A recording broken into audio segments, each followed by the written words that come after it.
Hello friends, எல்லாருக்கும் வணக்கம். இன்றைக்கி நாம் ரொம்பவே சூப்பரான ஒரு வீடியோ தான் பார்க்க போகிறோம். தினமும் காலையில் எல்லா பெண்களுக்குமே இருக்கிற ஒரே பிரச்சனை இன்றைக்கி என்ன சமைக்கலாம் அப்படின்றது தான். குழந்தைங்களுக்கெல்லாம் லீவ் விட்டாச்சு, ஏதாவது ஒன்று வித்தியாசமாக செஞ்சு கொடுத்தா குழந்தைங்க விரும்பி சாப்பிடுவாங்க. நம்ம தினமும் ஸ்கூலுக்கு போவேல எப்போவும் செய்கிற இட்லி, தோசை, உப்புமா அப்படின்னு ஒரே மாதிரியான தோசை, இட்லி செய்யாமல் கொஞ்சம் வித்தியாசமாக செஞ்சு கொடுத்தோம் அப்படின்னா குழந்தைங்களுமே ரொம்ப விரும்பி சாப்பிடுவாங்க. அதுக்கான ஒரு சில ரெசிபிஸ் தான் நம்ம இன்றைக்கி பார்க்க போகிறோம். இந்த ரெசிபிஸ் எல்லாமே ரொம்பவே நம்ம மெனக்கெட்டு வேலை பார்க்குற மாதிரி இருக்காது. இன்ஸ்டண்ட்டாக நம்ம எடுத்து உடனே செய்கிற மாதிரியான ரெசிபிஸ் தான் இருக்கும். அதனால் ஈஸியாகவும் நம்ம செஞ்சு முடிச்சிடலாம். இன்றைக்கி நான் மில்லட் சேர்த்த கோதுமை மாவு எடுத்துருக்கிறேன். இதில் 75% கோதுமை மாவு, 25% 3 மில்லட் சேர்ந்து இருக்குது.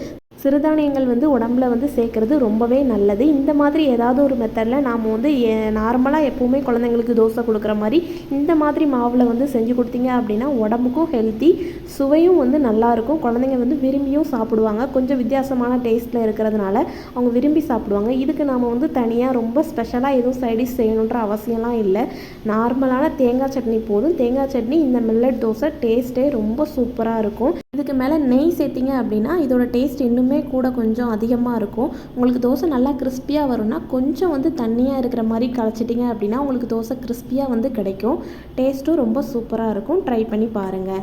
நெக்ஸ்ட்டு நம்ம இதே மில்லட் மாவில் இடியாப்பம் செய்ய போகிறோம். எல்லாரும் அரிசி மாவில், கோதுமை மாவில் கூட இடியாப்பம் செஞ்சுருப்போம். இந்த மாதிரி மில்லட்டில் இடியாப்பம் செய்கிறது நான் ஃபஸ்ட் டைம் இன்றைக்கி தான் செய்கிறேன். ஆனால் இதோட டேஸ்ட் எனக்கு ரொம்ப பிடிச்சிருந்தது.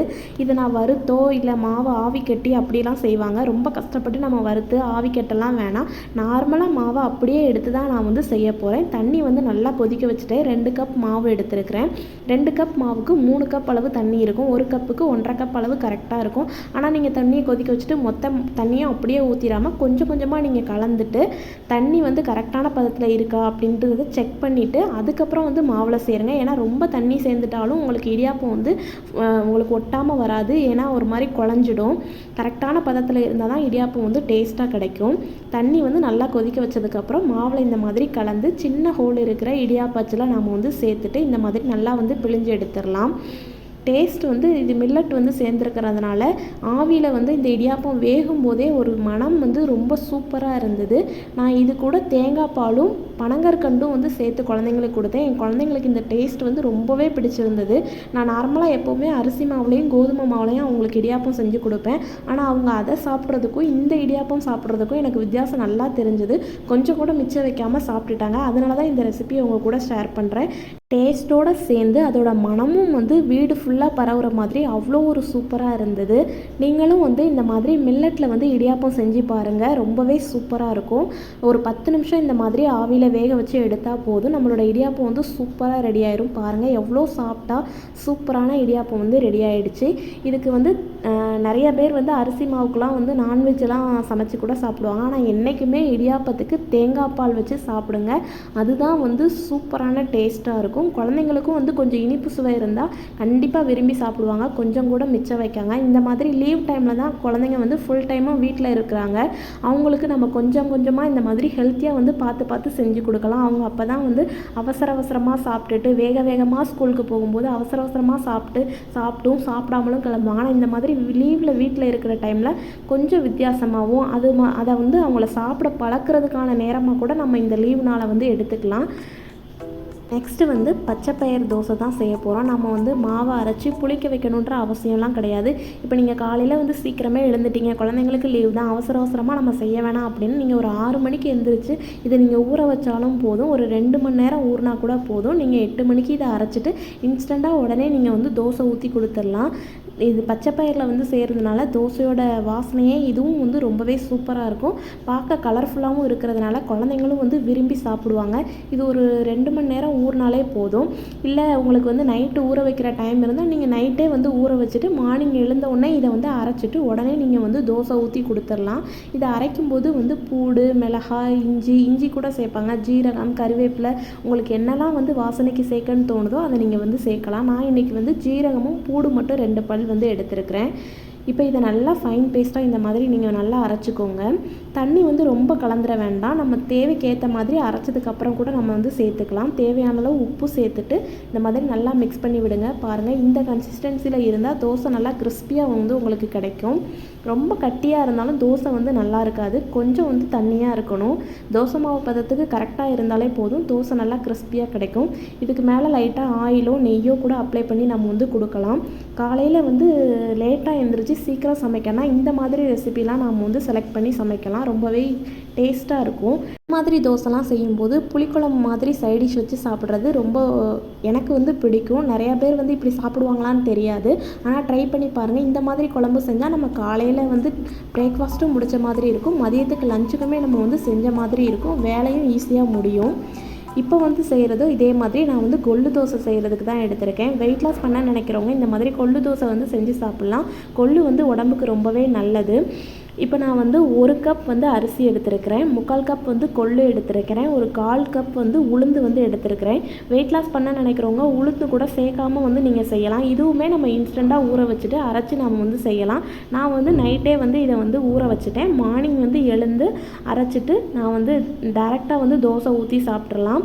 ஆனால் நான் வந்து நிறையா வந்து கொஞ்சம் செஞ்சனால எனக்கு வந்து நைட்டுக்குமே வரும். இப்போ நீங்கள் மார்னிங் அரைச்சிட்டிங்க அப்படின்னா அதை அப்படியே நீங்கள் வெளியில் வந்து புளிக்க வச்சுட்டு நைட்டு வந்து இதை வந்து புளிச்சதுக்கப்புறமும் நம்ம வந்து தோசை சுட்டு சாப்பிட்டாலும் ரொம்ப டேஸ்ட்டாக இருக்கும். புளிக்காமையும் நம்ம இதை வந்து டைரெக்டாக பச்சைப்பயிறு தோசை மாதிரி ஊற்றி சாப்பிடலாம், அதுவுமே ரொம்பவே நல்லாயிருக்கும். இதையுமே பாருங்கள், இந்த மாதிரி நல்லா வந்து தோசை மாவு பழத்துக்கு நல்லா வந்து கிண்டிக்கோங்க. இப்போ நீங்கள் இதை புளிக்க வச்சு அரைச்சிங்க அப்படின்னா நீங்கள் புளிக்க வச்சிட்டிங்கன்னா இட்லி கூட செஞ்சு கொடுக்கலாம், இதில் ரொம்பவே டேஸ்ட்டாக இருக்கும். இதுக்குமே வந்து நீங்கள் வந்து சட்னி சாம்பார் இந்த மாதிரி இல்லை அப்படின்னா காரக்குழம்பு புளிக்குழம்பு இந்த மாதிரி சைடிஷ் கூட வச்சு சாப்பிட்லாம், ரொம்பவே டேஸ்ட்டாக இருக்கும். நான் வந்து கொள்ளு தோசை செஞ்ச அன்னைக்கு சாம்பார் தான் வந்து செஞ்சுருந்தேன், அது கூட தான் வந்து கொள்ளு தோசை எடுத்திருந்தேன், அதுவுமே டேஸ்ட் வந்து நல்லா தான் இருந்தது. நான் வந்து நெக்ஸ்ட்டு மில்லட் மாவில் தான் வந்து புட்டு செய்ய போகிறேன். புட்டு செய்கிறதுக்கு இந்த மாதிரி நான் வந்து 1 கப் அளவு மாவு எடுத்துக்கிட்டேன். கொஞ்சமாக, ரொம்ப இல்லை, கொஞ்சமாக உப்பு சேர்த்துக்கோங்க. உப்பு சேர்த்துட்டு நல்லா வந்து மிக்ஸ் பண்ணி விட்டுருங்க. மிக்ஸ் பண்ணிவிட்டு தண்ணி வந்து ரொம்ப இல்லை, கொஞ்சம் கொஞ்சமாக இந்த மாதிரி தெளித்து நல்லா மாவை வந்து கலந்து விடணும். மாவு வந்து கொஞ்சம் நல்லா ஈரப்பதமாகணும். மாவு வந்து நம்ம இப்போ பிடிச்சு பார்த்தோம் அப்படின்னா நம்ம கொழுக்கட்டை மாதிரி பிடிக்கிறதுக்கும் வரணும். அதே மாதிரி அதை கொழுக்கட்டையை நம்ம பிசைஞ்சு விட்டோம் அப்படின்னா நல்லா இந்த மாதிரி உதிர்ந்து போகணும். இதுதான் வந்து புட்டு செய்கிறதுக்கு கரெக்டான கன்சிஸ்டன்சி. என்கிட்ட புட்டு செய்கிற அந்த பாத்திரம் இல்லை, நான் இட்லி பாத்திரத்தில் தான் வைக்க போகிறேன். இருந்தாலும் இந்த மாதிரி கிளாஸ் இருந்ததுன்னா அதில் கொஞ்சம் நெய் சேர்த்திங்க அப்படின்னா புட்டு கொஞ்சம் மணமாகவும் இருக்கும். அது கூடவே கொஞ்சமாக தேங்காய் பூவும் சேர்த்துட்டு மேலே வந்து ஒரு 2 லேயராக வந்து இந்த மாதிரி தேங்காய் பூ சேர்த்து நான் வந்து கிளாஸில் தான் வந்து வேக வச்சு எடுக்க போகிறேன். கிளாஸை வந்து இந்த மாதிரி 3 கிளாஸில் சேர்த்துட்டு இதை இட்லி பாத்திரத்தில் வந்து வேக வைக்க போகிறேன். இட்லி பாத்திரத்தில் தண்ணி கொதிச்சதுக்கப்புறம் இந்த மாதிரி நம்ம வந்து இட்லி பாத்திரத்தில் அந்த கிளாஸை வச்சு நல்லா ஒரு 15 மினிட்ஸ் வேக வச்சு எடுத்திங்க அப்படின்னா நம்மளோட புட்டு வந்து சூப்பராக வந்து ரெடி ஆயிடும்.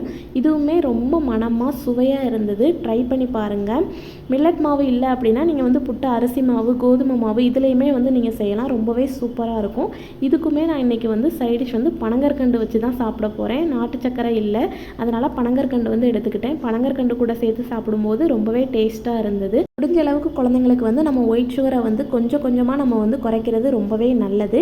இந்த மாதிரி ஹெல்த்தியான ரெசிபிஸ் குழந்தைங்க இப்போ வீட்டில் லீவில் இருக்கும்போது கண்டிப்பாக வந்து செஞ்சு கொடுங்க. அவங்களுக்கு வந்து இது இப்போ தான் புதுசாக சாப்பிட்றாங்க அப்படின்னாலும் அந்த சாப்பிட்ற பழக்கத்தையும் நம்ம வந்து அவங்களுக்கு வந்து உருவாக்குற மாதிரியாக இந்த லீவ் டேஸை நம்ம வந்து எடுத்துக்கலாம். ஏன்னா நம்ம ஸ்கூல் டேஸ்னால் நம்ம வந்து காலையில் ஹரிபரியாக சமைக்கணும், நம்ம நார்மலாக என்ன ரொட்டீனில் நம்ம வந்து என்ன மெனு வந்து வச்சுருக்கோமோ அதுதான் வந்து நம்ம வந்து நினச்சாலும் நம்மளை வேறு சமைக்கிறதுக்கு நேரமும் இருக்காது. ப்ளீஸ் எல்லாமே உங்களுக்கு பிடிச்சிருந்தது அப்படின்னா கண்டிப்பாக லைக் பண்ணி ஷேர் பண்ணுங்கள். மறக்காமல் நம்ம சேனலை சப்ஸ்கிரைப் பண்ணுங்கள். எந்த மாதிரியான வீடியோஸ் வந்து உங்களுக்கு வேணும் அப்படின்றதையும் நீங்கள் வந்து கீழே கமெண்ட் பண்ணுங்கள். தேங்க்யூ.